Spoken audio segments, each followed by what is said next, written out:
Ó Mãe Santíssima, intercedei por nós para que possamos bem compreender os ensinamentos de vosso Divino Filho, nosso Senhor e Salvador Jesus Cristo, e as explicações dos pais da Igreja. Ó Virgem Imaculada, ofereço-vos este trabalho e peço que abençoais aqueles que o ouvirem, e que seja para a maior honra e glória de Deus. Amém. Senhor onipotente, purificai o meu coração e os meus lábios. Vós, que purificastes os lábios do profeta Isaías com carvão em brasa, e dignai-vos, por tal modo, purificar-me com a vossa misericórdia, para que possa dignamente anunciar o vosso santo Evangelho. Por Jesus Cristo nosso Senhor.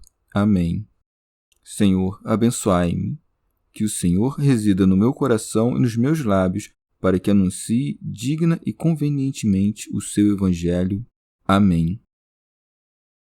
Evangelho de Nosso Senhor Jesus Cristo, segundo São Lucas. O escândalo, correção fraterna e a fé do servidor. Depois, disse Jesus a seus discípulos: é inevitável que haja escândalos, mas ai daquele que os causar. Melhor lhe fora ser lançado ao mar como uma pedra de moinho enfiada no pescoço, do que escandalizar um só destes pequeninos. Acautelai-vos. Se teu irmão pecar, repreende-o, e se ele se arrepender, perdoa-lhe.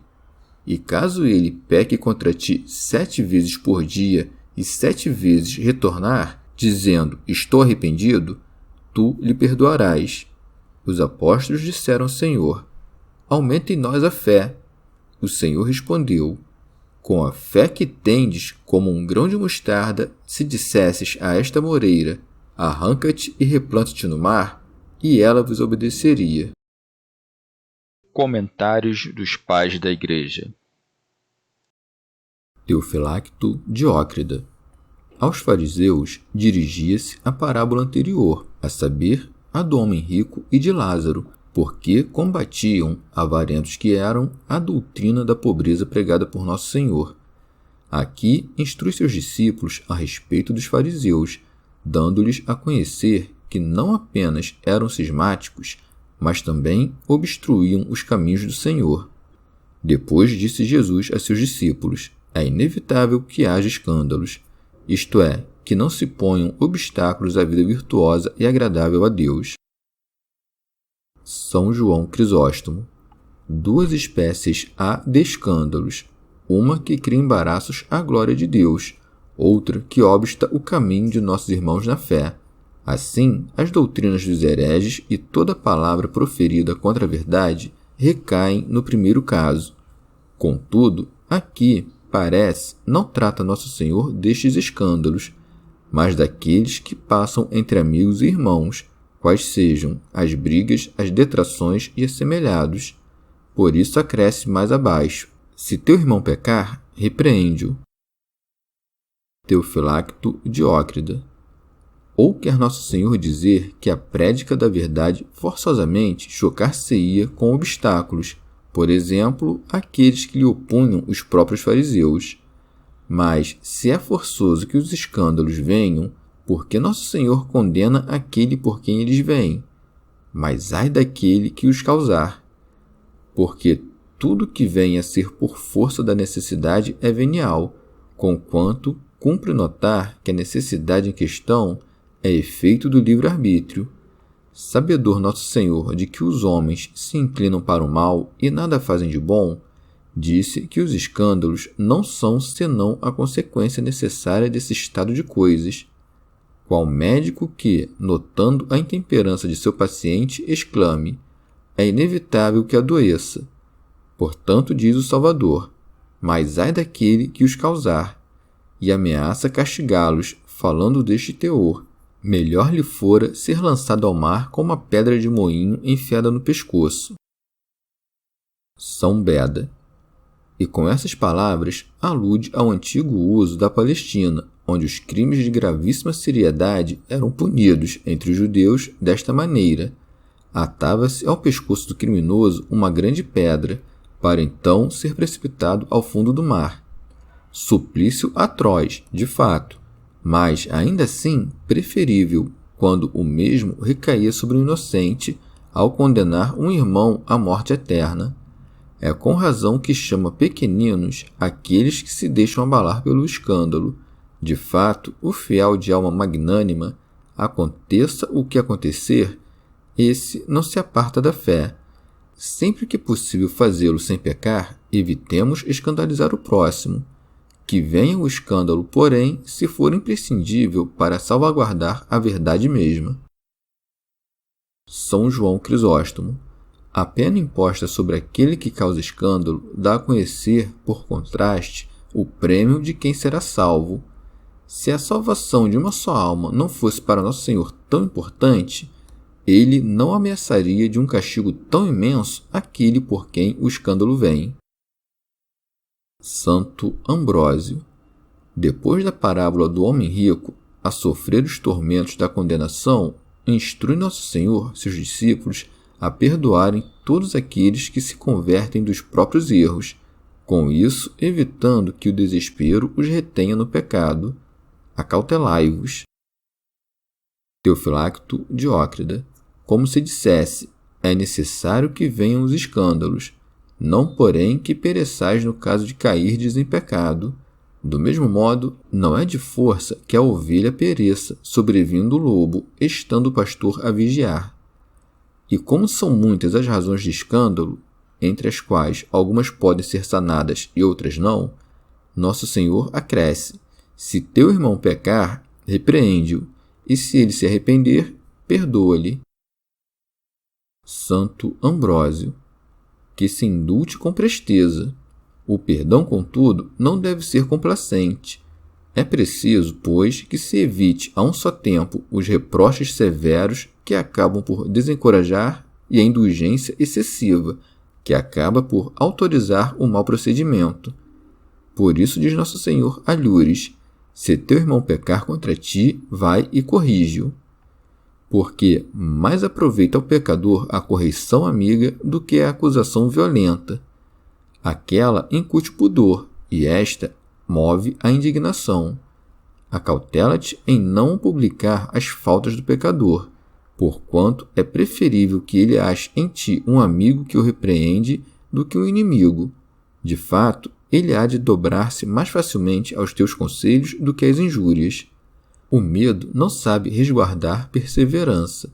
O pudor, ao contrário, ensina o perseverar, pois que o temeroso se reprime, mas não se emenda. E muito oportunamente diz Nosso Senhor: se pecar contra ti, porque há grande diferença entre o pecado contra Deus e o pecado contra o homem.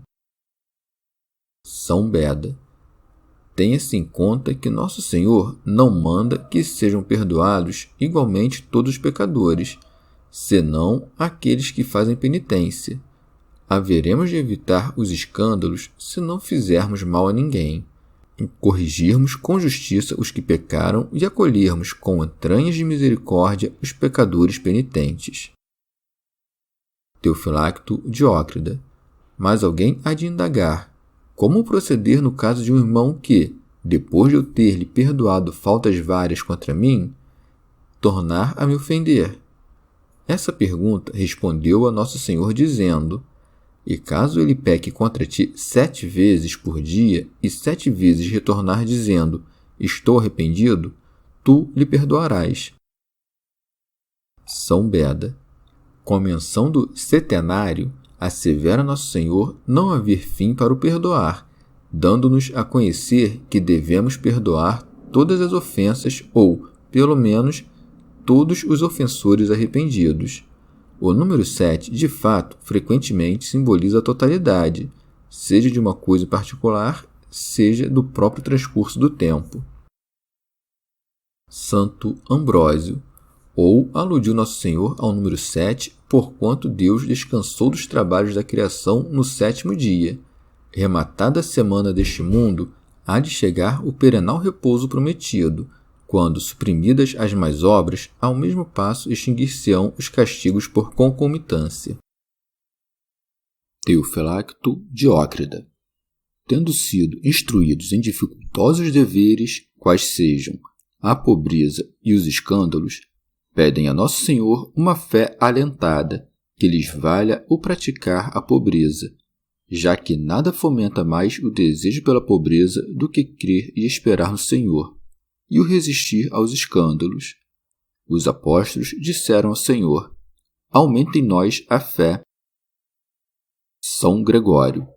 Acolhida em princípio, a fé restava-lhes apenas nela crescer aos poucos até a perfeição. Santo Agostinho. E desejavam ver crescer esta mesma fé que nos fez crer nas coisas invisíveis. Não obstante, também se pode entender aí aquela fé que nos leva a crer não somente nas palavras, senão também nas próprias coisas presentes, que se hão de cumprir quando a sabedoria, pela qual tudo foi feito, for ofertada à contemplação dos santos em todo o rebrilho de sua glória. Teofilacto Diócrida. O Senhor lhes dá a conhecer que aprova o quanto lhe pedem e os exorta a abraçarem uma resoluta fé constante. Se tiverdes fé como um grão de mostarda e dissesses a esta moreira: arranca-te e replanta-te no mar, ela vos obedeceria. 2 prodígios há que se observar aqui: o transplantar a árvore antes enraizada na terra e o plantá-la no mar. Com efeito, como poder-se-ia plantá-la na água? Com elas dá Nosso Senhor a conhecer o poder da fé. São João Crisóstomo. E Nosso Senhor menciona a mostarda, porque a semente desta planta, embora amildada, é a mais fecunda dentre todas quantas há. Dá a conhecer, por esta imagem, que um pouco de fé muito alcança. Não cabe, no entanto, culpar os apóstolos por não a terem transplantado, uma vez que não lhes foi ordenado que o fizessem, mas dito que, se tivessem fé, poderiam transplantá-la. Eles, porém, não desejaram fazê-lo, porque julgavam desnecessário, tendo já operado feitos de maior vulto. São João Crisóstomo. Mas como conciliar essas palavras de Nosso Senhor acerca da fé com as de São Paulo? E ainda que eu tivesse o dom da profecia e conhecesse todos os mistérios e toda a ciência, e tivesse toda a fé, até ao ponto de transportar montanhas, se não tivesse caridade, não seria nada. Respondemos que o apóstolo Paulo atribui à fé perfeita o poder de mover montanhas, não porque somente ela possa fazê-lo, senão porque isso parecia aos homens carnais a que se dirigia um feito demasiado imenso, pelo volume e peso de uma montanha. São Beda. Ou Nosso Senhor compara a fé perfeita ao grão de mostarda, porque este, embora humilde em seu aspecto exterior, arde-nos no interior nosso. Misticamente, a amoreira, cujos frutos e ramos brilham com a cor do sangue, simboliza o Evangelho da Cruz, desenraizado da nação judaica, onde nascera pela prédica dos apóstolos e transplantado ao mar dos gentios. Santo Ambrósio. Ou também diz Nosso Senhor que a fé move montanhas, porque ela é capaz de expulsar os espíritos imundos, poder este que é simbolizado pela amoreira. O fruto que produz assume, com efeito, a cor branca no florescer, avermelha-se quando está a tomar forma e termina preto na sazão. Assim o diabo, ao transgredir, perdeu não só a branca flor da natureza angélica, senão também o esplendor do próprio poder, tornando-se repugnante pelo odor do pecado. São João Crisóstomo.